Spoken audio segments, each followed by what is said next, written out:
नमस्कार दर्शक, यतिखेर हामी विशेष कुराकानीमा विशेष संवादमा छौँ। आज हामी देशको समसामयिक राजनीतिक घटनाक्रमको समीक्षा गर्दैछौँ। हिजो प्रधानमन्त्री केपी शर्मा ओलीले अयोध्या नेपालमा पर्छ, राम नेपालमा जन्मेको भनेर पोस्टरमा भनिसकेपछि नेपाली राजनीति तरङ्गित भएको छ। बहसहरू जताततै हुन थालेको छ। भारतमा पनि तीव्र रूपमा बहस भएको छ।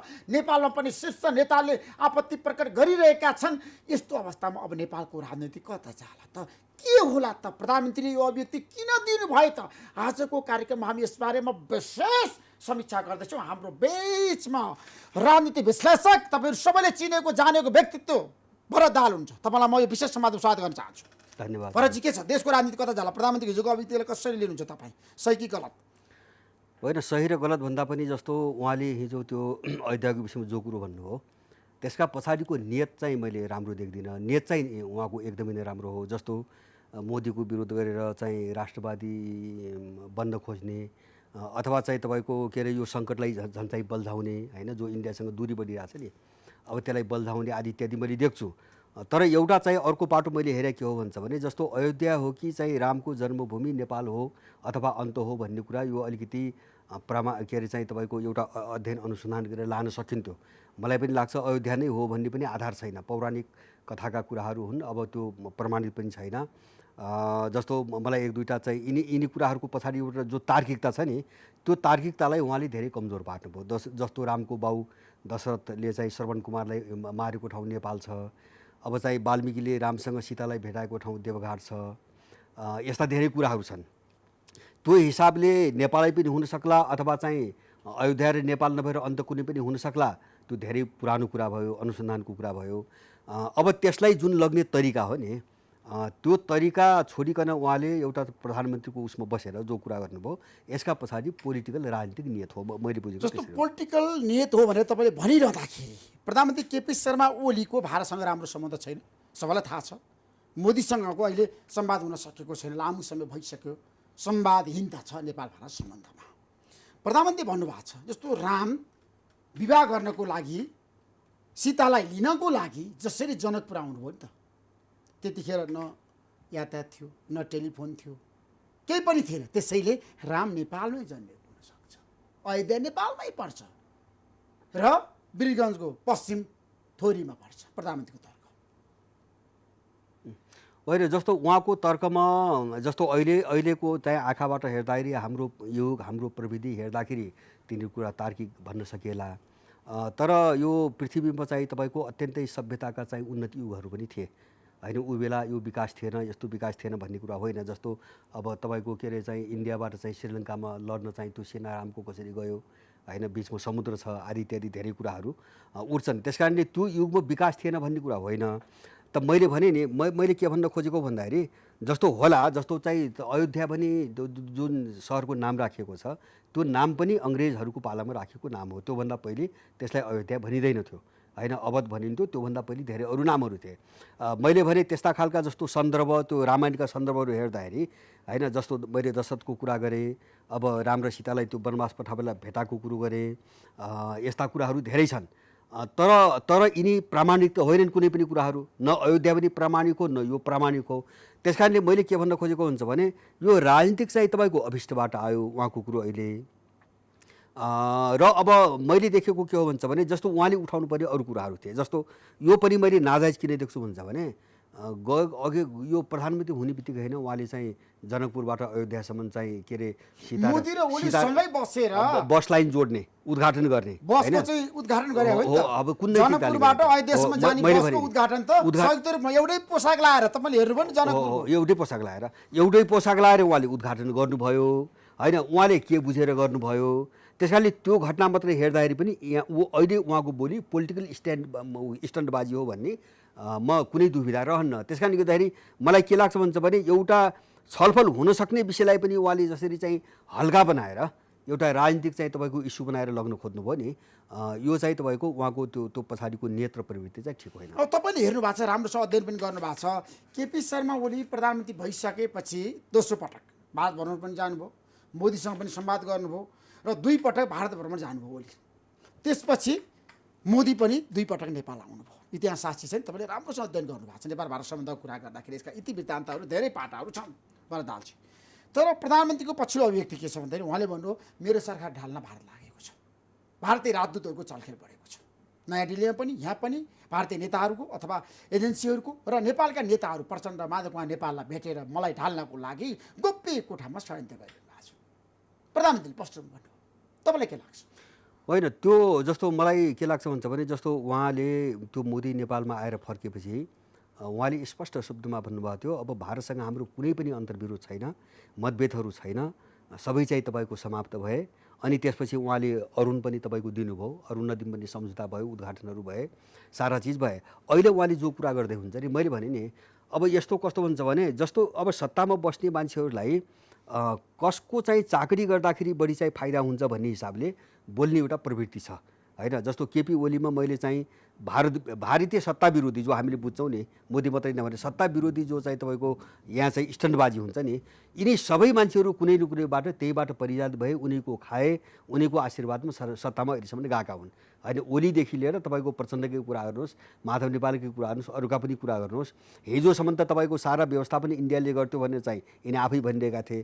त अहिले मलाई एउटा कारण यो ओलीको के लाग्छ भन्छ भने उहाँ यो पछिल्लो कालमा अब इन्डियाभित्र जो मोदी विरोधी किता हो नि, अर्को जो किता भन्छ होइन, आम रूपमा चिन्दाखेरि मान्छेले रहेको तपाईँको किता भन्छ अथवा केही होला, अब त्यो र चाहिँ तपाईँको अमेरिकन चाहिँ लबीसँग जोडिएको जो पक्ष छ नि, त्यो पक्षले केपी ओलीलाई प्रयोग गरिरहेको मैले धेरै पटक भने त्यसले प्रयोग गरिरहेको छ होइन। दुईवटा कारणले प्रयोग गरिरहेको छ। एउटा चाहिँ तपाईँको जस्तो मोदीको विरोध जस्तो आम मान्छेले त बुझ्दैन होइन, मोदी को हो, र को हो, साउथ ब्लक को हो, काङ्ग्रेस आई को हो, त्यो त बुझ्दैन नि। हामी त सोलो डोलो इन्डिया भनेर बुझ्छौँ होइन, सामान्य मान्छेले इन्डिया पनि बुझ्छ। इन्डियाको विरोध गर्नु नै राष्ट्रवाद हो भन्ने एउटा चाहिँ त्यो पश्चिमा कोणबाट त्यो स्कुलिङ यहाँ चाहिँ विकास गरिएको छ होइन। देशभक्ति भनेको साम्राज्यवादको विरोध होइन कि इन्डियाको विरोध हो भन्ने चाहिँ यहाँ सिकाएको छ त्यो अमेरिकन वेस्टर्न कोणहरूबाट।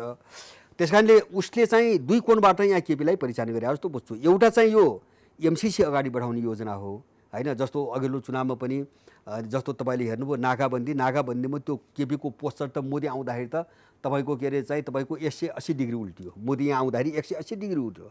उहाँ राजस्थानी फेटामा जानुभयो। त्यो मात्रै होइन, यहाँका मिडियालाई रोक्नुभयो, सारा इन्डिया मिडियाहरूको तपाईँको छाडा पनि एकलौटी समाचार सङ्कलन गरे। यहाँको आर्मी तपाईँको पछाडि उहाँले फ्याँकिदिनु भयो। सारा इन्डियन सेनाहरू मोदीको सुरक्षाको निम्ति भएर आए। नाङ्गै चाहिँ इन्डियन प्रान्तै जस्तो बनाउनु पऱ्यो उहाँले मोदी आउँदाखेरि होइन। अब उहाँको देशभक्ति कहाँ थियो त्यो बेला? त्यस कारणले गर्दाखेरि एउटा चाहिँ दुई कोणबाट मैले भनेको, एउटा चाहिँ एन्टी इन्डियन कुरा गरेर त्यसबाट चाहिँ सहानुभूति बटुलेर, जस्तो अघिल्लो पटक नाकाबन्दीपछि चुनावमा उहाँले भोट ल्याउनु भयो नि। चुनावमा एउटा कुरा मलाई याद छ अहिले पनि, उहाँले केरुङमा गएर चाहिँ तपाईँको उत्तरतिर चाहिँ यसरी औँला देखाएर उहाँले भोट माग्नुभयो होइन। हामी आएपछि के गर्छौँ भन्नुभयो। अनि चुनाव दिएपछि उहाँले पहिलो गरेको काम भोलि वाणी सम्मेलन होइन। यो चाहिँ तपाईँको नकाब उहाँको धेरै पहिलेदेखि देखा परिरहेछ। त्यस कारणले गर्दाखेरि एउटा चाहिँ एन्टी इन्डियन चाहिँ सेन्टिमेन्ट देखाइकन जो उहाँमाथि सङ्कट बढ्दै गएको छ, यसलाई कसरी टार्ने भन्ने एउटा कुरा छ। र दोस्रो मैले बुझाए के हो भन्छ भने जो एमसिसी यो 1 वर्षदेखि थन्क्यो नि, अब यतातिर चाहिँ एउटा सहानुभूति बटुलिकन अनि त्यो जनमत कसरी बनाउने, जस्तो त्यो त अमेरिकनहरूको एजेन्डा अगाडि बढाउने, जनमत कसरी बनाउने, यो दुईवटा रणनीतिमा उहाँले खेलिरहेको मैले बुझ्छु। त्योभन्दा बढी चाहिँ केपी ओलीमा चाहिँ त्यो देशभक्तिको भावना छ भने चाहिँ मैले चाहिँ मान्दैन। तपाईँलाई थाहा छ किन राम्रोसँग तपाईँले नेपालको राजनीतिक आर्थिक हरेक विषयवस्तु अध्ययन गर्नुभएको छ। आजको दिनको कुरा गर्दाखेरि केपी शर्मा ओली नै हो भारतसँग महाकाली सन्धि गराउने। त्यतिखेर तत्कालीन एमाले फुट्यो र महाकाली सन्धिलाई आज पनि राष्ट्रघाती भन्नेहरू छन् नि नेपाली जनमत। एकदम त्यो सन्धिले नेपाल र नेपालीको लागि केही गरेन भन्नेहरू पनि छन् नि। आज 25 वर्ष भइसक्यो डिपिआर बनाएको छैन। र केपी शर्मा ओलीको भारतसँगको सम्बन्ध तपाईँले राम्रोसँग हेर्नु भएको छ। उहाँ अध्यक्ष बन्दाखेरि, उहाँ चाहिँ पार्टीको संसदीय दलको नेता बन्दाखेरि र भारतीय जनता पार्टीको नेताहरूसँगको सम्बन्धको कुरा गर्दाखेरि सबै थाहा छ। र पछिल्लो समय प्रधानमन्त्रीलाई चीनको दबाव छ। चीनको दबदबा नेपाली राजनीतिले बढ्यो र चीनले प्रधानमन्त्रीलाई बचाउन चाहेको छ, भारतले ढाल्न लागेको छ भन्ने कुरा पनि थाहा होइन बाहिर। त्यसमा कति सत्यता छ?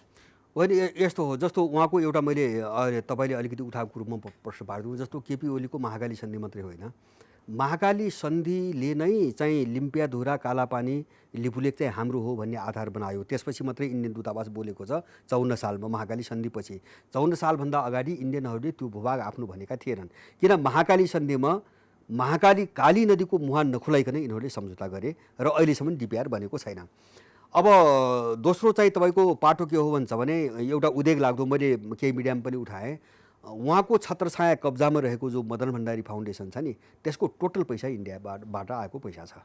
अब उनीहरूले चलाएको मदन भण्डारी चाहिँ तपाईँको कलेजमा सबै पैसा इन्डियन पैसा छ होइन। अब चाहिँ तपाईँको के अरे प्रत्येक चुनावमा चाहिँ बारम्बार समाचार आउँछन् यहाँ चाहिँ इन्डियाबाट पैसा लिएर चुनाव लड्ने यिनी प्रवृत्तिहरू हामीले देखेका छौँ। त्यो महाकाली बेच्दाखेरि वर्षको 1 खरब चाहिँ 25 अरब नगद हामीलाई आम्दानी हुन्छ महाकालीबाट भन्दा बडो चाहिँ चर्को रूपमा चाहिँ हजारौँ पटक दोहोऱ्याएर भाषण गर्ने केपी ओली भनेपछि अब यिनीहरूले कति बेला के स्वार्थको निम्ति कुरा गर्छन् त्यो अलग पाटो भयो।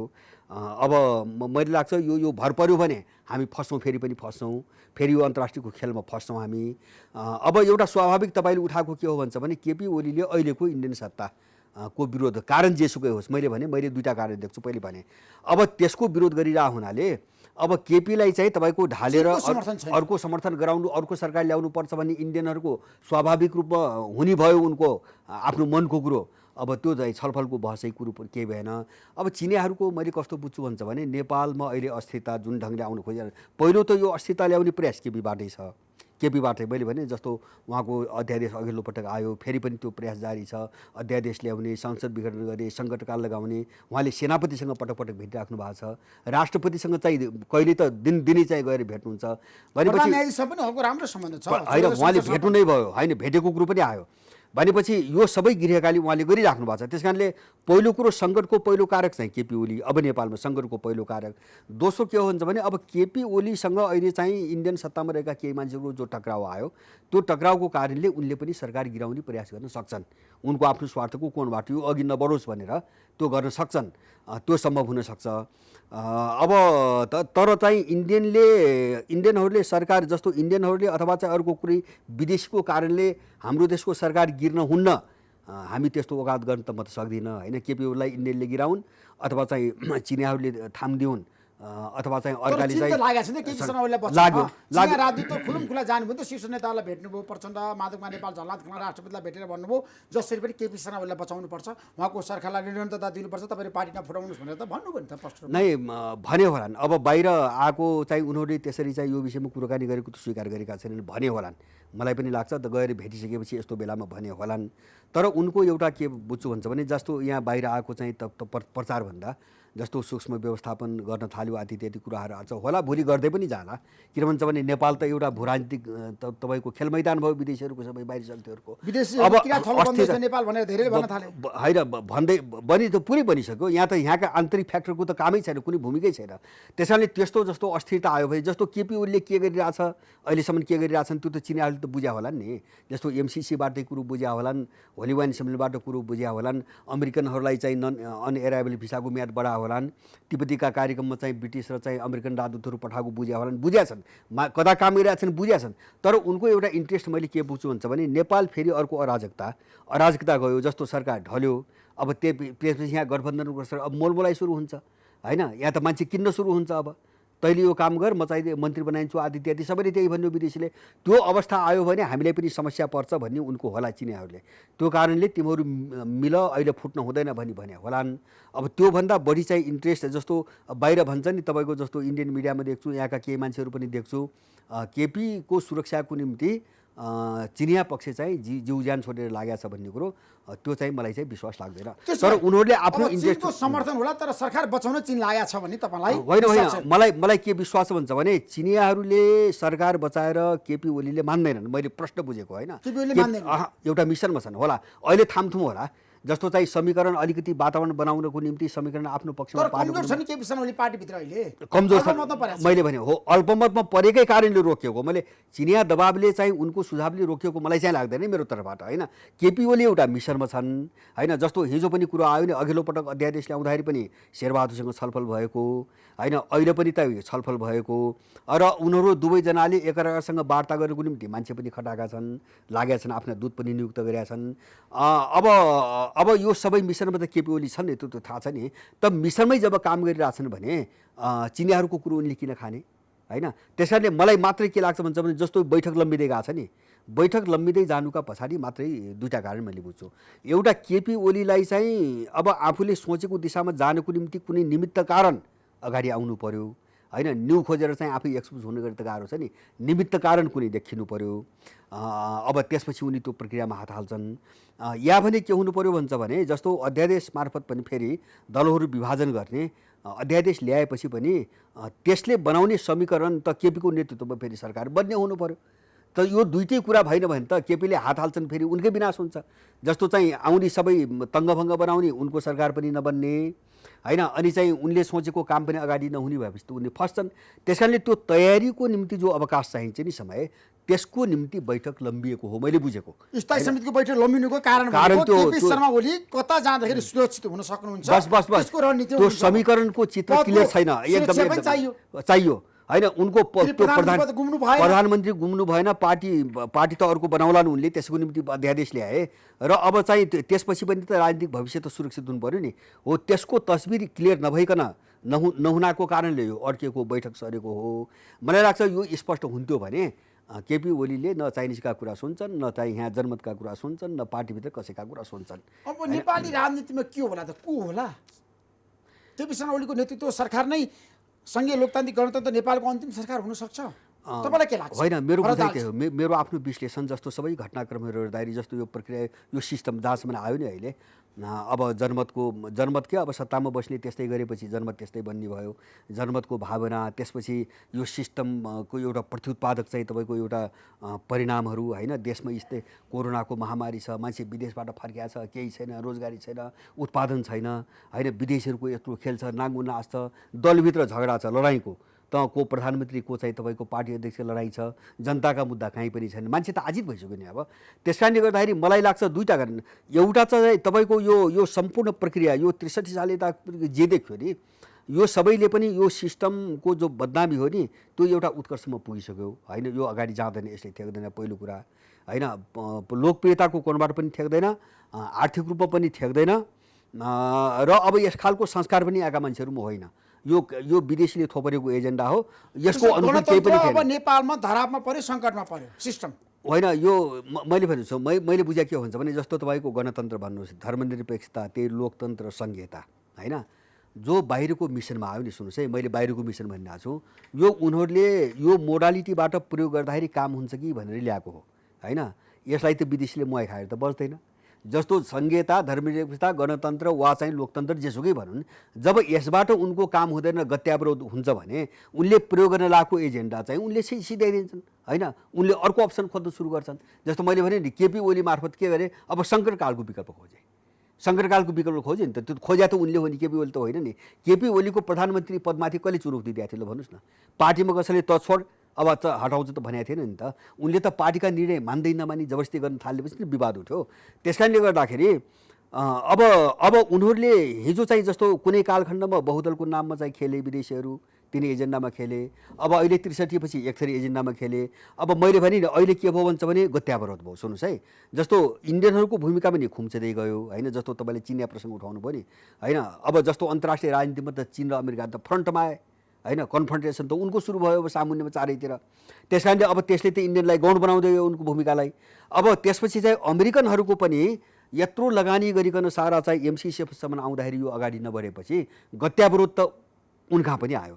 त्यस कारणले उनलाई पनि त निकास चाहियो अब होइन। जस्तो उनी अगाडि बढ्न पनि एउटा निकास त चाहियो हो, त्यो निकास खोज्नको निम्ति केपी एउटा हतियार भएका हुन्। जस्तो यो चाहिँ अध्यादेशदेखि यता जो आयो नि, केपी हतियार भए। त्यस कारणले गर्दाखेरि केपीले यो सबै भङ्ग गर्न जो खोज्दैछन् नि, सबै अस्तव्यस्त बनाउन खोज्दैछन् नि, त्यो चाहिँ केपी ओलीको आफ्नो होइन फेरि हामीले बुझ्ने। जस्तो उनी एजेन्डा कसको हो त? जस्तो नेपाललाई अस्तव्यस्त बनाउने, गणतन्त्र, संहिता, धर्मनिरपेक्षता सङ्कटमा पार्ने एजेन्डा कसको? नै यस्तो यसले चीनको, युरोपको, अमेरिकाको होइन। यस्तो यो धेरै कोणबाट धेरै, जस्तो चिनियाहरूको यसमा रुचि पहिलेदेखि थिएन। जस्तो संहिता, धर्मनिरपेक्षतामा तिम्रो देश डुब्छ, काम लाग्दैन, उनीहरू सुरुदेखि भन्या हुन्, सल्लाह दिया हुन्। उनको एउटा जाँदै नजानु भनेको होइन, उनको एउटा कोणबाट सुन्नुहोस् है, कोण फरक छ। जस्तो चाहिँ तपाईँको इन्डियनहरूको कस्तो आयो भन्छ भने, अस्ति इन्डियन पनि एउटा रिटायर्ड जर्नल बोके, माओवादीलाई चाहिँ सत्तामा पुर्याएर यिनलाई यहाँसम्म ल्याएर हामीले ठुलो भुल गऱ्यौँ भने चाहिँ अहिले इन्डियन बोलिरहेछन्। उनको चाहिँ बोलाइ अर्को कोणबाट छ। किन भन्छ भने अब केपीसम्म आउँदाखेरि उनलाई यहाँका मान्छे गाढो हुन थाले होइन। जस्तो अमेरिकनहरूको मैले भने उनी एमसिसी चाहिँ अगाडि बढेन, अब पार्टीभित्रै चाहिँ तपाईँको उनकै पार्टीभित्र फस्यो, त्यस कारणले गर्दाखेरि उनलाई चाहिँ अर्को कोणबाट निकास चाहियो। अब सबैको निष्कर्ष के हो भन्छ भने यो सिस्टम काम लाग्दैन, यो अहिले भएको काम लाग्दैन। त्यस कारणले सबैले आफ्नो ढङ्गले पुस गर्छ, यहाँ सबैले आफ्नो ढङ्गले पुस गर्छ। तर पुस के को निम्ति गर्छ भन्छ भने अब यसको ठाउँमा वैकल्पिक रूपमा चाहिँ कसरी खेल्ने भन्ने त्यो उनले नयाँ वैकल्पिक शक्तिको त व्यक्तिको त किनभने होइन, थाहा छ यस्तो सिस्टम छ, गइसकेपछि हो। भरदाजी अहिलेको बहसको विषय भनेको हिजो गोपाल किराँतीले यही कार्यक्रममा आएर भन्नुभएको छ स्पष्ट रूपमा, यदि गणतन्त्र समाप्त भयो भने गयो भने राज संस्था आयो भने हिमानी रानी बन्छन् भनेर उहाँले भन्नुभएको छ राज संस्थाको कुरा गर्दाखेरि। त्यसैले गणतन्त्रको विकल्प अहिले खोज्ने बेला भएको छैन भने उहाँको तर्क छ। होइन यस्तो मैले कसरी बुझ्छु राज भने संस्था आउँछ भनेर उहाँले भन्नुभयो। नै सुन्नुहोस्, मैले भन्नुहोस् मैले राज संस्था कि गणतन्त्र धेरै महत्त्व दिएर यसमा पनि डिबेट गर्न हुन्न भन्ने लाग्छ मलाई। अब जस्तो चाहिँ तपाईँको गणतन्त्र पनि के हो, गणतन्त्र हाम्रो गोपाल किराँतीले ल्याएको भए पो चाहिँ रहन्छ त। गणतन्त्र कसले ल्याएको? इन्डियनहरूले हामी स्टेक होल्डर हौँ भनेर त्यो दर्जनौँ पटक बोलिसके। 12 बुझे सम्झौता भारतमै भएको हो नि सबैलाई थाहा छ। भारतमै भएको मात्रै होइन कि श्याम शरणहरू, प्रणब मुखर्जीहरू हामी स्टेक होल्डर हो, हामीले ल्याएको हो, यो हामीलाई बाइपास गरिकन कसरी नेपालको राजनीतिक प्रक्रिया अगाडि बढ्छ खुलेआम बोलिरहेछन्, लेखिरहेछन् भनेपछि गणतन्त्र गोपाल किराँतीले ल्याएको हो होइन? मान्छे त मूर्ख त छैन नि। अनि गणतन्त्र प्रचण्डले ल्याएको, गणतन्त्र केपीले ल्याएको। केपी ओली त त्यसको विरुद्धमा चाहिँ तपाईँको के अरे घरको माथि छतमा बसेर सराप्थे होइन? त्यो आन्दोलनलाई पनि यिनले सरापेको हो, त्यो गणतन्त्रलाई पनि तपाईँको सरापेको हो। भनेपछि गणतन्त्र ल्याउनु भनेको बैलगाडा चढेर अमेरिका पुग्नु हो हो एक्ज्याक्टली। सुन्नुहोस्, मैले बुझेपछि हिजो राजाहरूबाट यिनका जे जति काम हुन सक्थे होइन, धेरै काम भएनन् र नै फालियो राजतन्त्र।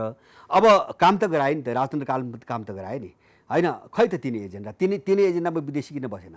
त्योभन्दा अरू ठुलो काम अरूबाट हुने भयो, अर्को एजेन्डा बोकाइदिए होइन? तपाईँको जस्तो चाहिँ 46 सालमा गणेश पाण्डेकै प्राङ्गणमा आएर चन्द्रशेखर भाषण गरेर चाहिँ यहाँ चाहिँ दलीय आन्दोलन उठाएको होइन? त्यो त सुन्ने मान्छे त एकजना मै पनि हुँथे, चन्द्रशेखर भाषण सुन्ने एकजना मान्छे मै पनि हुँ होइन? अब त्यो उनीहरूले चाहिँ पुस गरेर ल्याइदिएको अनि फेरि त्यसलाई निषेध गर्न त गयो नि त, फेरि इन्डियनहरू पनि गए नि, 12 बुँदे गराए अनि संहिता धर्मनिरपेक्ष गणतन्त्र ल्याए।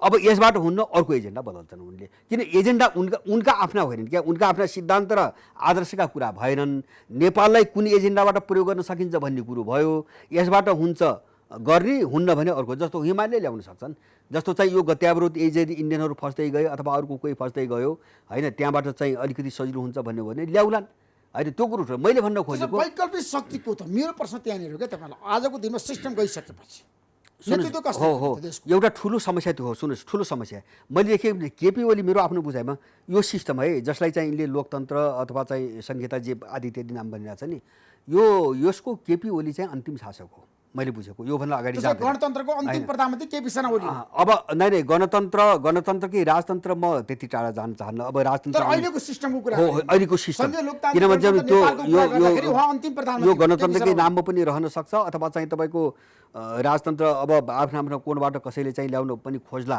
त्यो छुट्टै कुरा हो। तर यो जो 63 सालपछिको राजनीतिक कोर्स हो नि संहिताको नाममा, यो चाहिँ अब अगाडि जाँदैन। मैले स्पष्ट रूपमा बुझेको जाँदैन, कुनै पनि कोणबाट यो जाँदैन होइन? एक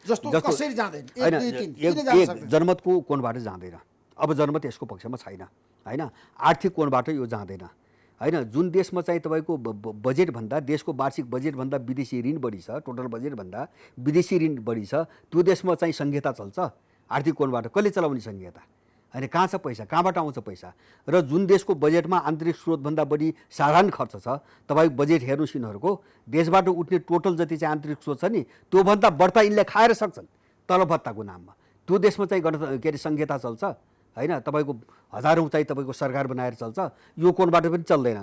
दोस्रो कुरो, त्यो नेपालको आफ्नो मौलिक आवश्यकता पनि होइन। मैले भने नि होइन, कुन जनताको आन्दोलनको लडाइँको परिणाम हो त्यो होइन? कुन जनता कति समयसम्म लडेको हो यो सिस्टमको निम्ति होइन? सडकमा कहिले आएको हो यो होइन? यो त प्रायोजित रूपमा चाहिँ माओवादीलाई प्रयोग गरेर उहाँ चाहिँ इन्डियामा राखेर सेल्टर दिएर नेपाल विभाजनको निम्ति चाहिँ तपाईँको विदेशीले उक्साएर अनि समाज भाँड्नुको निम्ति आएको एजेन्डा होइन? त्यो मात्रै होइन कि यहाँ संहिता त कसरी आयो यहाँ भन्छ भने अन्तरिम संविधान जारी गर्दासम्म पनि यो सडकमा आएको छैन होइन? यसको कन्फर्मेसनको एउटा यो चाहिँ निश्चित रूपमा यो लाद्न सकिन्छ भने सुनिश्चितता नहुँदासम्म यो चाहिँ अन्तरिम संविधानको बेलासम्म पनि उठाइएन।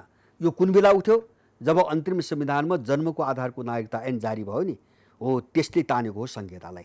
पर्दाभित्र त थियो यिनको, किन त्यो जन्मको आधारको त्यो नक्कली नागरिकता अतिक्रमणको त्यो प्रावधानले अनि चाहिँ विदेशी जनसङ्ख्या वात्तै बढ्ने त एउटा बाटो खोल्यो नि त। इन्डियन मात्रै होइन तिब्बतियन, भुटानी, बर्मिज, अब अहिले रोहिङ्गा अब हुँदै जाला। नेपालमा जन्मेका सबैले नेपाली नागरिकता पाउने भएपछि विदेशीको चाहिँ भूमि हुने भयो नेपाल। अब संघीयताको निम्ति त्यसले निर्णय गर्ने भयो, डिसिजन त्यहाँ हुने भयो। हो त्यो कोणबाट आएको छ। संविधान जारी भएपछि यो त सबै हामीले देखेका छौँ नि त, प्रयोग कसले ल्याएको भन्ने कुरो। तर यसबाट भएन भने यो उनले फ्याँकिदिन्छन्। कुरो त्यो हो मैले बुझेको। जस्तो शर्मा ओलीले यो सिस्टम फ्याँकिसकेपछि फेरि प्रधानमन्त्री बन्न सक्नुहुन्छ? होइन, प्रधानमन्त्री यस्तो छ जस्तो मलाई त्यस्तो लाग्दैन। जस्तो मलाई किन लाग्दैन भने केपी ओलीलाई प्रयोग गर्लान् अब यो सबै समाप्त पार्न। तर उनीहरूले त टेस्टेड मान्छे जस्तो अहिले काम गर्नै नसकेका मान्छेले भोलि कसरी गर्छ त? अब जस्तो अहिले नै फेल भएर सङ्कटकाल लगाउने मान्छेले होइन, जस्तो यो चाहिँ विघटन गर्ने अथवा संसद विघटन गर्लान्, केही योजना त छ। नयाँ अनुहार चाहियो होइन, चमत्कारी व्यक्ति। हो। अब यो मान्छेले अनि भोलि कसरी गर्छ त? प्रश्न त त्यही हो। त्यस कारणले गर्दाखेरि विकल्पको खोजी हुन्छ, मलाई त्यस्तो लाग्छ। विकल्पको खोजी हुन्छ। अब सडकमा धेरै खालका मान्छेहरू होलान् होइन, अब कुनै रूपमा उठाइएलान्, स्थापित गरिएलान् अथवा कुनै मोडालिटीमा गइएला। तर यो दलको नामका अनुहारहरू र चाहिँ यो सिस्टम चाहिँ तपाईँको अब यो दलीय नेतृत्व र यो सिस्टमको चाहिँ अन्तिम प्रधानमन्त्री केपी शर्मा ओली अन्तिम हो। यो उत्कर्ष हो, यो अन्तिम हो। मैले बुझेको चाहिँ यो अन्तिम हो। जनता सडकमा आउँछ नि भरत दाहालजी? होइन, जनता यस्तो छ एउटा उकुस मुकुस एकदम मैले बुझेँ। उकुस मुकुस छ, विकल्प छैन। सुन्नुहोस्, विरोधाभास है। अब यिनको अन्त्यपछि अथवा चाहिँ यो कोल्याप्स भएपछि के भन्ने विकल्प छैन। यो किन यस्तो भयो त अहिले भन्छ भने, जस्तो अहिले 7 साल यता हामीले अभ्यास गरेको के हो भन्छ भने दलीय विकल्प। सुन्नुहोस् है, अहिलेसम्मको अभ्यास दलीय विकल्प। काङ्ग्रेससँग रिस उठ्यो एमालेसँग उठ्यो चाहिँ माओवादीसँग उठ्यो राप्रपा, अथवा त्योभन्दा अगाडि के अरे चाहिँ नेपाली काङ्ग्रेस अथवा प्रजा परिषद आदि इत्यादि थिए नि। एउटा दलको विकल्प अर्को दल। अब यो अभ्यास भयो नेपालमा होइन, स्कुलिङ यस्तो भयो। तर अहिलेसम्म आउँदाखेरि परिस्थिति अर्कै भएर गयो होइन। किन अब दल विकल्प होइन भन्नेमा गए। यथास्थितिमा जो दलहरू छन् नि अहिले भएका, यिनी कोही कसैको विकल्प होइन, यिनी एउटै चाहिँ श्रेणीका हुन् भन्नेमा गए। त्यस कारणले त्यो विकल्प भने के हो भन्ने एउटा बहस आयो क्या। मैले भने त्यही भएर चाहिँ तपाईँको एक चरण अझै है, जस्तो यो कोल्याप्स भयो भने पनि नेपालको चित्र साफ हुँदैन एक चरण। किन हुन्छ भने जस्तो तपाईँले भने जस्तो अर्को विकल्प त आउनु पर्यो नि त। जस्तो नेपालको एउटा दिगो समाधान डाइनामिक लिडर चाहियो। डाइनामिक मात्र होइन, नेपाललाई एकदम पकड भएको मैले बुझेँ। जस्तो नेपाललाई पहिले बुझेको, मौलिक रूपमा नेपाललाई बुझेको, नेपाललाई चाहिँ सार्वभौम राख्न सक्ने, नेपालको चाहिँ विकास गर्न सक्ने, समृद्धि गर्न सक्ने त्यो भिजनसहितको एउटा नेतृत्व आउनु पर्यो। त्यो अलिकति समय लाग्छ। मैले भने नि किन चाहिँ मुद्दा नयाँ ढङ्गले उठ्यो, हामीले हिजोको सोचभन्दा बेग्लै ढङ्गले सोच्नुपर्ने भयो। त्यस कारणले त्यो ध्रुवीकरणले एउटा प्रक्रिया लिन्छ। त्यो प्रक्रियाको बिचसम्म चाहिँ मोटामोटी चाहिँ चारित्रिक रूपले चाहिँ अहिले जुन खालको एउटा सिस्टम बनाले यसको विशेषता छ नि, यस्तै गुणहरू भएको तर चाहिँ यिनीभन्दा बाहिरको पात्रहरू एउटा कोर्स त्यो जान्छ। किन भन्छ भने मान्छेलाई ध्रुवीकरण र फिल्टर हुन समय लाग्छ अलिकति। किन यो लडाइँ चाहिँ जस्तो यिनीहरू कोल्याप्स भएर मात्रै यो लडाइँ टुङ्गिन्छ भन्ने चाहिँ मलाई लाग्दैन। किन भन्छ भने समाधान त्यहाँ पनि छैन। जस्तो म तपाईँलाई एउटा उदाहरण भनौँ, जस्तो राष्ट्र संस्थाको कुरा गर्नु हो तपाईँ। राष्ट्र संस्था आएपछि नेपालको यो सङ्कट हल हुन्छ त होइन? चाहियो नि त भिजन। के हो किन हामीले फेरि 240 वर्ष राष्ट्र संस्थालाई भोगेको होइन? उसले पनि नेतृत्व त गरे हो नि त। नेतृत्व शाहदेखि पूर्व राजा ज्ञानेन्द्र शाहसम्म आइपुग्दा त राष्ट्र संस्थाले नेतृत्व त गरे हो नि त। गरे हो। सबैलाई थाहा छ नि, अन्तिम राजा ज्ञानेन्द्र पनि त कार्यकारी प्रमुख भएकै हो हाम्रो देशमा। एक्ज्याक्टली। नै त्यो पनि हो। फेरि दलहरू जति अपराध राजाहरूले गरे पनि होइनन्। म त्यो झुट कुरा पनि गर्न चाहन्न। र मलाई लाग्छ राजाहरूको वर्चस्व हुनाले नै नेपाल आजसम्म रहेको पनि हो। यो सत्य हो। किन देश बचाएको राष्ट्र संस्थाले यिनको जस्तो अहिले हजुर देश बचाएको राष्ट्र संस्थाले हो होइन? यो त बहसकै कुरो होइन। मैले पनि यो त बहस गर्ने कुरै होइन। जस्तो तपाईँ आफै भन्नुहोस्, यो 40 वर्ष उता 46 सालपछि अहिले जुन हालत छ नि, यही हालतमा यिनै मान्छेहरूको हातमा सत्ता 40 साल अगाडि भइदिए भए होइन, देश कहाँ पुग्थ्यो भन्नुहोस् त? 13 वर्षमा त यस्तो बनाइदिए यिनीहरूले, देश कहाँ पुग्थ्यो होइन? दल भने के रहेछ भने त बुझ्यो नि। यसका पछाडि धेरै कारण छन्। मैले भन्न खोजेको हुन्छ भने हिजो राजाहरूले चलाए एउटा सामान्य परिस्थिति है, मैले अलिकति जोड दिनु खोजेको शब्द जस्तो एउटा नर्मल थियो परिस्थिति देशमा। तपाईँको 7 सालदेखि लिएर आउँदाखेरि ज्ञानेन्द्रको बेला नर्मल थियो परिस्थिति, अझै एबनर्मल भयो। नेपालमा असामान्य भयो क्या होइन? नेपाल त अहिले नेपालको भू राजनीति त ठ्याक्कै विदेशीको प्रयोगशालै भयो अहिले।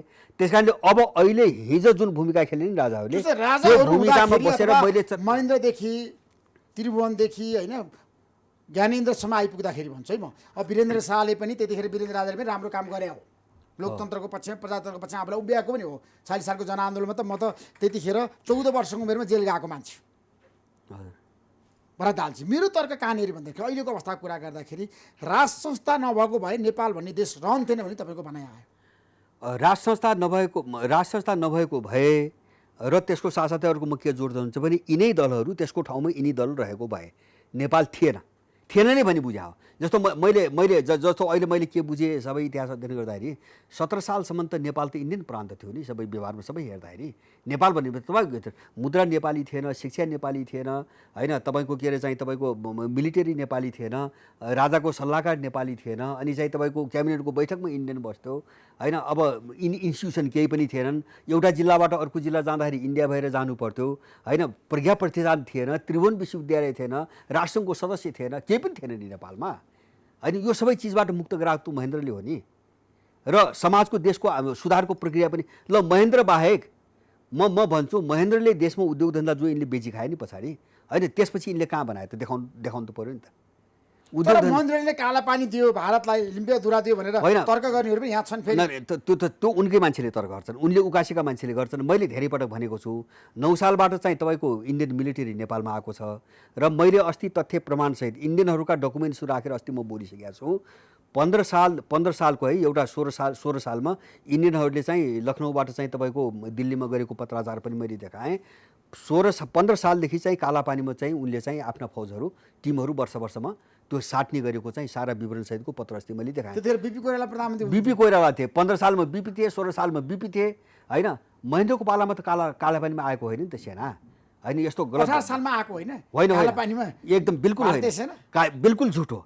एउटा केसम्म हुनसक्छ भन्छ भने अब मलाई त्यो झुट किन लाग्छ भन्छ भने लद्दाखमा चाहिँ युद्ध भएको छ, कालापानी कहाँ छ, कति दूरी छ तपाईँ अनुमान गर्नुहोस् न। त्यो हिमाली चाहिँ तपाईँको बाटो लद्दाखबाट कालापानी कति दूरीमा पर्छ, कसरी 18 सालमा आयो इन्डियन सेना। बरु पछाडि त्यो युद्ध सकिसकेपछि 2008 सालमा आयो, तर त्यसको सुरुवात चाहिँ 18 सालमा चाहिँ संस्थागत भयो राजा महेन्द्र। होइन संस्था होइन, उनको मिलिटरी मैले दस्तावेज राखेर सबै देखाएको छु। 15 साल, 16 साल, 17 साल सबैमा उनीहरू कालापानीमा छन्। 18 सालको एउटा केसम्म मान्न सक्छु हुन्छ भने युद्धमा हारिसकेपछि इन्डियनहरूले अब सामरिक हुन्छ नि सुरक्षा पोइन्टहरू खोज्ने दौरानमा त्यहाँ विस्तार गरे, कालापानीमा थप विस्तार गरे र पञ्चायत कालभरि कुन कारणले हो अब त्यहाँबाट चाहिँ त्यसलाई चाहिँ हटाउनुको निम्ति एउटा प्रक्रिया चाहिँ कडी-कडाउ चालेको चाहिँ तपाईँको देखिन्न। त्योसम्म चाहिँ कुरामा उनलाई जिम्मेवार बनाउन सकिन्छ होइन। तर महेन्द्रले बुझाएको भए इन्डियनले छोड्छ, प्रमाण दिँदैन इन्डियनले होइन तपाईँको। अनि चाहिँ यहाँ चाहिँ फेरि त्यो कस्तो मान्छेले भनिरहेछन् यहाँ भन्छ भने जसले 19 सालमा गएर मैले लिम्पियाधुरा जनगणना गराएको हुँ भन्छ, उसले चाहिँ 18 सालमा महेन्द्रले बुझाएको भनिरहेछ यहाँ होइन। अब मान्छेलाई उकासिरहेछन् यहाँ। त्यस कारणले राजाहरूले चाहिँ देशको सार्वभौमिकताको प्रश्नमा संशोधन गरेका होइनन्, यो बिल्कुल भ्रम सिर्जना गर्न खोजेका हुन्। र यो मलाई यो रणनीति, यो बाहिरको रणनीति कस्तो लाग्छ हुन्छ भने मैले अघि नै भने नि 7 सालपछि चाहिँ पुरै चाहिँ इन्डियन प्रान्त भइसकेको नेपाललाई नेपाल बनाउने चाहिँ महेन्द्र। अनि त्यो जो छवि हो नि त्यसलाई कुरूप बनाउनुको निम्ति जस्तो मिसन त अहिले हामी देखिरहेछौँ नि देशको। अब यहाँ त खलनायक स्थापित गर्नु पर्यो, फेरि विदेशीले परिचालन गरे खलनायकलाई नायक बनाउनुको निम्ति नायकहरूलाई खलनायकको रूपमा चित्रण गर्न खोज्या हुन्। होइन, हाम्रो देशको व्यवस्थाको कुरा गरेर तपाईँलाई राम्रोसँग थाहा छ होइन। हामी संघीय लोकतान्त्रिक गणतन्त्र नेपालमा रहिरहँदाखेरि नेताहरू चाहिँ सम्पन्न भए, विलासी जीवन बिताइरहेछन्, जनताहरू एकदम कङ्गाल हुँदैछन्, गरिब हुँदैछन्। हामी गरिबीको रेखामुनि जाँदैछौँ। देशभरिको तपाईँलाई अवस्था हेर्ने हो भने आर्थिक रूपमा हामी एकदम टाट पल्टेका छौँ, सङ्कटमा छ नेपाल आजको दिनमा। किन यस्तो भइरहेछ? नेता र जनताको सम्बन्ध किन टुट्यो भन्नुहोस् त। होइन, यो मिसन हो। मैले भने किन उनलाई त्यो गराइएको छ भएको मात्रै होइन है। जस्तो कुनै चाहिँ दुर्बुद्धि पलाएर अथवा चाहिँ तपाईँको कुनै लोभ पापले भएको मात्रै होइन। जस्तो म 1-2टा उदाहरण दिन्छु। जस्तो माओवादीको कस्तो भयो भन्छ भने माओवादी 57 सालसम्म जस्तो अरू उसको मिसनभित्र जे भए पनि त्यो कार्यकर्ता पङ्क्ति 57 सालसम्म एकदम राम्रो छ। तपाईँ पनि त सँगै हुनुहुन्थ्यो नि? म पनि सँगै थिएँ। मैले त 55 मै छोडेँ। अब माओवादीमा करप्सन कहाँ सुरु भयो सुन्नुहोस् है। मैले करप्सनको कुरा माओवादीभित्र भ्रष्टाचार चाहिँ चरम बेलगाम कहाँ सुरु भयो? दरबार हत्याकाण्ड भएको छ। यो हामीले एकदम मार गर्नुपर्छ।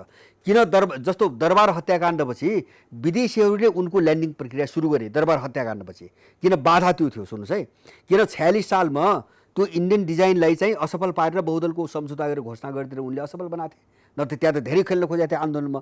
अब त्यो चिज नदोहोरियोस् भनेर दरबार हत्याकाण्ड भएपछि त बेलगाम भयो नि त, बाँती त जम्मै उनले पालेको छ। माओवादीले लगेर घरमा लगेर पालिरहेको छ, पर्सिसिन हतियार दिएको छ। यहाँ चाहिँ यिनलाई आतङ्कवादी घोषणा गराएर चाहिँ हतियार दिन्छ, दुवैतिर उसले चलाइरहेको थियो। माओवादी जस्तो यिनीहरू चाहिँ खेल्ने जो खेलाडीको रूपमा ल्याइयो नि, मैदान त खाली भयो नि त अब दरबार सिद्धिएपछि, वीरेन्द्र सिद्धिएपछि। अनि त्यसपछि माओवादीमा सुरु चाहिँ करप्सन लगायत धेरै चिजमध्ये करप्सन सुरु भयो। अनि चाहिँ यिनले जानी बुझिकन के गरे भन्छ भने अब मुख्य मान्छेहरू जस्तो कमान्डर, पार्टीका नेताहरूलाई नदेखा जस्तो गरेर प्रशस्त त्यो लुटेको उठाएको पैसा राख्ने थिए, जम्मा गर्ने थिए। त्यो किन गरियो भन्छ भने म कहाँ जाँदैछु, यो पार्टी कहाँ लग्दैछु त्यो त प्रचण्ड बाबुरामले थाहा छ नि, होइन। ल्यान्डिङमा विसर्जनतिर लग्दैछु भने उसलाई थाहा छ। यहाँ संसदीय व्यवस्थामा आज चाहिँ सेटिङ गर्ने कुरा छ। अनि चाहिँ अब त्यही सोच अनुसारको एउटा करप्टेड पङ्क्ति तलैसम्म भएन भने कहिले साथ दिने, त्यहाँ त अन्तर्विरोध पैदा हुन्छ भोलि, होइन। पार्टी पङ्क्ति क्रान्तिकारी स्कुलिङको, प्रचण्ड बाबुरामको मिसन चाहिँ आत्मसमर्पण भएपछि त मिल्दैन नि भोलि पार्टी त आफ्नो हातमा त रहँदैन हो। त्यो समस्या हल गर्न उनले करप्सनलाई एकदम औपचारिक रूपमा चाहिँ तपाईँको मलजल गरे र उनका मान्छे अब उही बेला अरबपति भइसकेका थिए। माने ठिक त्यस्तै अहिले जस्तो तपाईँले भन्नु पनि जस्तो नेताहरू, म अर्को एउटा उदाहरण दिन्छु। मलाई चाहिँ घृणा लाग्छ यस्ता मान्छेहरूसँग। त्यो नारायण काजीसँग मैले चाहिँ 8-9 वर्ष काम गरेँ पार्टीमा। ठ्याक्कै नारायण काजी श्रेष्ठको बारेमा बताउनुहोस् त। 60 सालको कुरो हो। 60 सालको जस्तो केन्द्रीय समितिको बैठकमा थियौँ हामी, म पनि केन्द्रीय समितिमा थिएँ। उनले आफूसँग भएको सबै सम्पत्ति बेचेर, जम्मा मेरो पुर्ख्यौली सम्पत्ति, मसँग भएको श्री सम्पत्ति 2 लाख भयो, मैले पार्टीकरण गरेँ, त्यो पार्टीमा बुझाएँ। अब म आजकादेखि चाहिँ सर्वहारा भएँ, उनले घोषणा गरेछ पार्टी बैठकमा। त्यो नारायण काजी यो जिन्दगी कहिले चलाइदिएको छ त्यो प्रश्न, त्यो त जवाब त दिनु पऱ्यो यिनीहरूले, होइन। के छ उद्यम यिनीहरूको आम्दानी। 60 सालमा आफ्नो टोटल भएको 2 लाख सम्पत्ति पार्टीकरण गरेर सर्वहारा भएको मान्छे, होइन। आज यो लाखौँको चाहिँ महिनाको लाखौँको खर्च कहिले चलाइदिएको छ, कहाँबाट आउँछ यस्ता मान्छेहरूको? तपाईँ भन्नुहोस् त कहाँबाट आउँछ नारायण काजीलाई? कसले करप्सन दिइरहेछ? हो, मैले भने करप्सन, लुट होइन, देशै लुटिरहेछन् नि। किन कसले सहयोग गर्ने, अरूले पनि गरे होला, म त्यहाँ जान चाहने। देशै लुटिरहेछन् नि। किन यिनलाई यस्तो नबनाइकन, जस्तो चाहिँ तपाईँको हरेक पार्टीका मान्छेहरू यस्तो करप्टेड र अपराधी नबनाइकन त बाहिरका शक्तिहरूलाई परिचालन गर्न त गाह्रो हुन्छ नि। जस्तो नैतिकता भएको नारायण काजी श्रेष्ठले पनि राम्रोसँग सम्पत्ति आर्जन गरेका छन्, पैसा कमाएछन्, होइन। उनको जिन्दगी यो जिन्दगी कहाँबाट चल्छ त मैले भन्नुहोस् न, तपाईँ भन्नुहोस् न। जस्तो चाहिँ तपाईँको अब 60 साल भने सर्वहारा भइसक्यो, अब सुको सम्पत्ति नभएको मान्छेको यो। तर उनी आफू बाहिर देखाउँदा एकदम इमान्दार, क्षमतावान, निष्ठा, समर्पणवाद भएको नेता देखाउँछन्। ऊ केपीले चाहिँ आफूलाई होनहार राष्ट्रवादी देखाउँछन्, होइन। प्रचण्डले चाहिँ तपाईँको अर्कै ढङ्गले देखाउँछन्, अब नारायण काजीले अर्कै देखाउँछन्। देखाउने कुरा एउटा हो। मैले भनेपछि जस्तो यिनीहरूलाई यस्तो नबनाइकन, यस्तो चाहिँ तपाईँको नबनाइकन त त्यो बाहिरको शक्तिले पनि त यिनलाई चलाउने त। जस्तो तपाईँ नैतिकता भएको, इमान भएको, विवेक भएको र आफ्नो चाहिँ सोचमा चल्ने मान्छेलाई त कसैले चलाउनु त सक्दैन नि, होइन। त्यस कारणले त्यसबाट च्युत गराउनुको निम्ति मान्छेलाई करप्टेड त बनाउनु पऱ्यो, होइन। अनि यो लुटमा, यो भ्रष्टाचारमा, यो डकैतीमा त उनले लगाइरहेछ, होइन। सिस्टम त उनले ह्यान्डल गरिरहेछ। त्यस कारणले गर्दाखेरि यसको एउटा प्रक्रिया हुन्छ, एउटा लिमिटेसन हुन्छ। मैले अघि नै पनि भने नि, त्यो लिमिटेसन अब चाहिँ के अरे चाहिँ तपाईँको उत्कर्षमा पुग्यो। अब यो एक ठाउँमा गएर विस्फोट हुन्छ, योभन्दा धेरै अगाडि जाँदैन। होइन, हाम्रो त्यसको नेताहरूको कुरा गर्छु क्या म। किनभने मैले सङ्घीय लोकतान्त्रिक गणतन्त्र नेपालको लागि अथवा हामी सञ्चारकर्मीले 62-63 सालको जनआन्दोलनमा पहिलो पटक राजाले कु गर्दा सडकमा आउने मान्छे म। माघ 19 गते राजाले कु गर्नुभयो, 21 गते मैले रिपोर्टर्स क्लब नेपालमा बहस गरेँ। सेना तल थियो, कर्फ्यू थियो, त्यतिखेर मैले बहस गरेको मान्छे। त्यसपछि रिपोर्टर्स क्लब नेपालले के गरे भरत दाहाल सभालाई थाहा छ, तपाईँले त राम्रोसँग अध्ययन गर्नुभएको छ। तर अहिले पछिल्लो समय म नेताहरूको जीवनशैली देख्छु क्या, लबाई खबाई हिँडाई, जनताप्रति उनीहरूको उत्तरदायित्व खोइ भरत दाहालजी। मेरो प्रश्न त्यहाँनिर हो क्या। मैले बारम्बार नेताहरूलाई भन्छु क्या, नेताहरू किन सुध्रेन भन्नुहोस् त। होइन, यस्तो हो, हामीमा एउटा गलत बुझाइ भयो। जस्तो यिनीहरूले जनताको र देशको राजनीति गरेका छन् भन्ने बुझाइ भयो। मैले भने नि, हामीले यिनीहरू अरू कसैको मिसनमा चलेका छन् भन्ने कुरा हामीले बुझेनौँ। त्यसले गर्दाखेरि हामी यिनीबाट हामीले उत्तरदायित्व खोजौँ। समस्या हाम्रो त्यहाँ हो, होइन। जो मान्छे अर्काको मिसनमा चाहिँ प्रयोग भइरहेछ उसलाई हामीले उत्तरदायित्व चाहिँ भएको पात्रको रूपमा चाहिँ के अरे पाउन खोजौँ, होइन। हामी चुकेको त्यहाँ हो। र यो आशा मलाई के लाग्छ भन्छ भने यत्रो आलोचना छ, विरोध छ, यी मैले भनिरहेको छु नि, मैले खोलेर जनता आएको क्या नेतृत्वप्रति जनता हो आज किन सडकमा होइन होइन त्यो विरोधमा? त्यो सुन्नुहोस्, यसको पछाडि धेरै ठुलो समस्या छ। जस्तो समस्या के? यो होइन बनाइयो, जस्तो मैले भने नि एउटा ग्याप त बनायो नि त, एउटा भ्याकुम त सिर्जना गर्यो नि। मैले भने नि जस्तो पार्टीको विकल्प के अरे पार्टी, राजाको विकल्प संसदीय व्यवस्था अथवा संसदीय व्यवस्था लोकतन्त्र, के अरे लोकतन्त्र। अब कुरो त्यही छ, कन्टेन्ट त्यही छ, सार त्यही छ, संरचना त्यही छ, राज्य मेसिनरी त्यही छ, मेकानिजम त्यही छ होइन। पात्र बदल्ने अनि तिनले खेल्ने जो रुफहरू हुन्छ नि तिनका नाम परिवर्तन गर्ने, कुरो चाहिँ त्यही रहने। हामी यो विकल्पमा घुम्यौँ आजसम्म। त्यस कारणले हामीलाई चाहिएको अरू केही चिज हो, परिस्थिति त्यो देखायो नि। यिनी कोही पनि काम लाग्दैनन् भन्ने कुरो देखायो। त्यस कारणले अब त्यो के हो भन्ने कुरो हो, त्यो अब अलिकति छलफल र बहसको टाइम लियो क्या। त्यसले मैले भन्न खोजेको विकल्प नै भनेको के त होइन। भ्रष्टाचार बढिरहेछ, होइन, यो बढ्दै जान्छ, यो बढ्दै जान्छ। कुशासन छ देशमा, जनताको शासन छैन भन्छ अझै पनि म। जनताले केही पाएका छैनन्, तर पनि दलीय व्यवस्थाको विकल्प छैन। लोकतन्त्रको विकल्प छ र हाम्रो देशमा?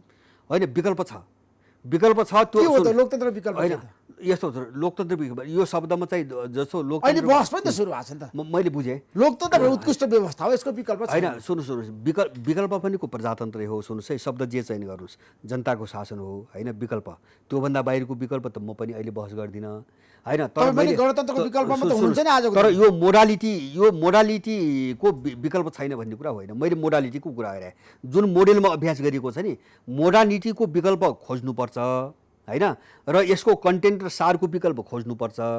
तर त्यो जनताले चलाउनुपर्छ भन्ने अर्थमा, जनताले चलाउने कि नचलाउने, निर्णायक हुने नहुने भन्ने अर्थमा अब यसको प्रजातन्त्रको विकल्प हुँदैन। तर मेरो आफ्नो बुझाइमा जस्तो अब त्यो के हो त विकल्प तपाईँले भन्नुभयो नि, जस्तो शासन प्रणालीको विकल्पैको कुरा गर्दा मैले के भन्छ भने यो प्रजातन्त्र होइन। अहिले जे छ नि यो अनुमोदन प्रणाली हो, यो प्रजातन्त्र होइन। किन भन्छ भने यसमा चाहिँ जसले भोट हाल्छ नि नागरिकलाई कुनै पनि राइट छैन। यिनले के भन्छन् 5 वर्षपछि चुन्ने भन्छन्। तपाईँले एकपल्टि भोट हालिदिनु भने 5 वर्षसम्म त यिनले त मन पनि ढकिदिइरहेछन् नि। तपाईँ के गर्न सक्नुहुन्छ होइन? कसरी प्रजातन्त्र हो? यो मेरो भनाइ हो क्या। हामी त्यहाँ बहसमा गएनौँ होइन। अब 5 वर्ष जस्तो भन्नुहोस् न, तपाईँको केपी ओली आफ्नै सल्लाहकारले ओम्लीको नाममा धेरै भ्रष्टाचार लुटमा जाइरहेछ। प्रधानमन्त्री के भन्छन् यो त मलाई थाहै थिएन भन्छन्। यस्तो गैर जिम्मेवार मान्छेहरू तपाईँ के गर्न सक्नुहुन्छ त प्रधानमन्त्रीलाई? अब होइन, संसदमा चुनेर गएको छ तपाईँ के गर्न सक्नुहुन्छ? तपाईँ त एउटा एकपटक चाहिँ 5 वर्षको एकपटक भोट हाल्ने राइट दिएछ होइन। यो छान्छस् कि त्यो छान्छस् भनी दिएछ होइन। त्यसमा हालेपछि त सक्यो 5 वर्ष। मैले यसलाई लोकतन्त्र मान्न सकिनँ, हामी त्यहाँ पनि फस्यौँ। त्यस कारणले हामीले लोकतन्त्र भन्ने के हो त बहसमा जानु पऱ्यो नि। त्यसले गर्दाखेरि एउटा समय लिने भयो होइन। जस्तो आर्थिक क्षेत्रमा त्यस्तै छ, एकदम नयाँ बहस गर्नुपर्ने हो। मैले बारम्बार उठाउँछु यी खानेपानीमा। मैले त्यो हाम्रो डाक्टर सुरेन्द्र केसीको चाहिँ एकचोटि अन्तर्वार्ता सुनेको थिएँ। 13 वर्ष भयो धारामा पानी आन्न रे, तर पानीको बिल उहाँले तिरिराख्नु भएको छ। यत्रो अत्याचार छ होइन, पानीको यत्रो हाहाकार छ। अब काठमाडौँमा पेप्सी कोलाको उद्योग छ, बिसको उद्योग छ होइन। हामीले यसलाई विकास भनेर बसिरहेछौँ। माने त्यो बुझाइमै एक चरण चाहिँ अब लड्नुपर्ने स्थिति आयो क्या। अब सङ्गठनात्मक विकल्प त्यसले बनाउने हो। कोकाकोला हिट छ, पेप्सी सारा विष उत्पादन हुन्छ, मान्छेलाई विष उत्पादन हुन्छ, तर मान्छेले फाइदा लिइरहेछ। अल्कोहल हि उत्पादन हुन्छ, पैसाको निम्ति विष उत्पादन गरिरहेछ होइन। जीवनको अनिवार्य हामी हो। पानी छैन काठमाडौँमा, पानी छैन भने यस्तो गलत चिज बोकेर हामी बसिरहेको छौँ चारैतिर। त यसमा अलिकति एउटा चाहिँ भिजन, एउटा दृष्टिकोण अलि ठोस नहुँदासम्म मलाई लाग्छ यसको प्रतित्व गर्ने ठोस नेतृत्व बन्दैन। समस्या त्यहाँ भइरहेछ अहिले। जस्तो अहिले भन्छ नि विकल्प के त भन्छन्, त्यो बनिवानो विकल्प छैन। म त्यसमा विश्वास गर्दिनँ र हामी एकछिन। त्यस कारणले केपी ओली पछि अहिले केपी ओलीको विकल्प प्रचण्ड हो त राजनीतिमा? होइन, त्यो गलत कुरा हो होइन। मैले त्यसलाई विकल्प मान्दिनँ। अब कसैले माने होलान्। मैले त्यही भएर मैले लेख्छु नि। यद्यपि केपी ओलीको मिसन अर्कै छ, मैले अघि नै पनि भनिसकेँ। उनको मिसन एकदम खराब छ, नियत एकदम खराब छ। तर केपी ओलीको सरकार ढाल्नुपर्छ भन्ने पक्षमा म पनि छैन मेरो तर्फबाट है। किनभने त्यसपछि के त मेरो पनि प्रस्तुति छ क्या। त्यसपछि कसको सरकार बन्छ? अन्यलता ल्याएर अस्थिरता ल्याएर केपी शर्मालाई अन्तिम प्रधानमन्त्रीको रूपमा देखाउन चाहनुहुन्छ नि त? म त्यो चाहन्न। तपाईँले त्यही भन्नु। सुन्नु, म त्यो चाहन्न। मैले एउटा कहाँबाट एउटा सिकेँ भन्छ भने, जस्तो हिजो म गणतन्त्रवादी थिएँ। मलाई दरबार हत्याकाण्ड हुँदाखेरि एक कोणबाट मलाई के लाग्यो भन्छ भने, अब हामीले चाहिँ सिद्ध्याउनु पर्ने राजा चाहिँ कुनै कारणले सिद्धियो, आनन्द भयो होइन।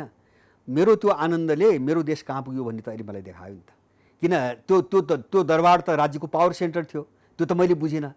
पावर सेन्टर थियो, त्यो पावर सेन्टर ढल्दाखेरि देश कस्तो तरलतामा गयो र अहिले पनि तरलतामै बगिरहेको छ। दरबार हत्याकाण्डको पछाडि को होला?